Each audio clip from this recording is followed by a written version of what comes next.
Hello বন্ধুরা, আজকে তোমাদের মাঝে আরেকটি নতুন ভিডিও নিয়ে হাজির হলাম। আজকের ভিডিওটা হলো আবেদনপত্র। এখানে প্রশ্নটা হলো, মনে করো তোমার বাবা একটি ব্যাংকে চাকরি করে।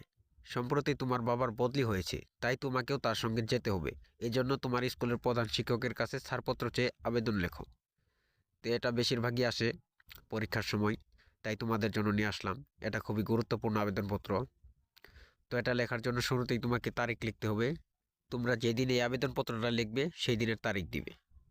তো বাম পাশে সবার উপরে শুরুতেই তারিখ দিবে।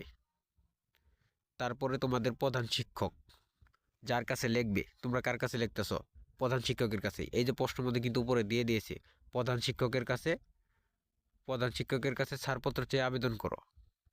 তারিখ দিবা, তারপরে প্রধান শিক্ষক দিবা, তারপরে তোমাদের স্কুলের নাম। এখানে আছে কালিয়ান উচ্চ বিদ্যালয় সখীপুর। তো তোমরা যে স্কুলে পড়ো সেই স্কুলের নাম দিবা। তারপরে হলো বিষয়। এটা কিন্তু খুবই গুরুত্বপূর্ণ, এটা মাথায় রাখতে হবে। বিষয় কিন্তু দিয়েই দিয়েছে। এখানে কিন্তু বিষয়টা দিয়েই দিয়েছে, প্রশ্নের মধ্যে কিন্তু বিষয় দিয়েই থাকে, সবসময় এটা খেয়াল করবা। তো প্রশ্নের মধ্যে কিন্তু দেয়াই থাকে। তো এখানে প্রশ্নের মধ্যে কিন্তু দিয়েই দিয়েছে, ছাড়পত্র চেয়ে আবেদন করো। তো বিষয় সুন্দর করে বিষয়ের জায়গায় বিষয় লিখে দিবা। বিদ্যালয় থেকে ছাড়পত্র পাওয়ার জন্য আবেদন। তারপরে মহোদয়, বিনীত নিবেদন এই যে আমি আপনার বিদ্যালয়ের একজন অষ্টম শ্রেণীর ছাত্র। আমার বাবা একজন ব্যাংক কর্মকর্তা। এই যে এখানে কিন্তু গুরুত্বপূর্ণ একটা পয়েন্ট আছে, ব্যাংক কর্মকর্তা। প্রশ্নের মধ্যে কিন্তু দিয়েই দিয়েছে তোমার বাবার পেশা কি, যে ব্যাংক দিয়ে দিয়েছে কিন্তু এখানে। সুতরাং এই বিষয়গুলো মাথায় রাখবা। তো এখানে দিয়ে দিবা, আমার বাবা একজন ব্যাংক কর্মকর্তা। সম্প্রতি তাকে কক্সবাজার জেলা শহরে বদলি করা হয়েছে, তাই পরিবারের সবার সঙ্গে আমাকেও কক্সবাজার যেতে হচ্ছে। সেখানে নতুন করে ভর্তির জন্য এই বিদ্যালয়ের ছাড়পত্র প্রয়োজন।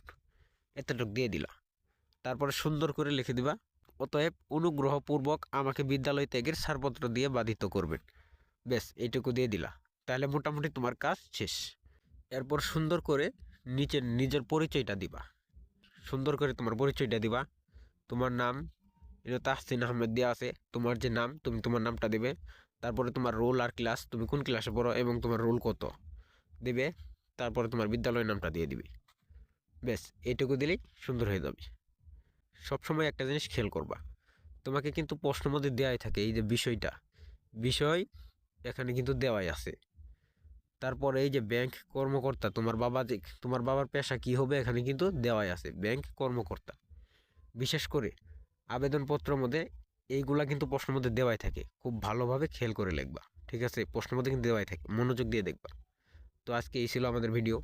এরকম আরও নিত্য নতুন ভিডিও পেতে আমার চ্যানেলটিকে সাবস্ক্রাইব করো। ধন্যবাদ।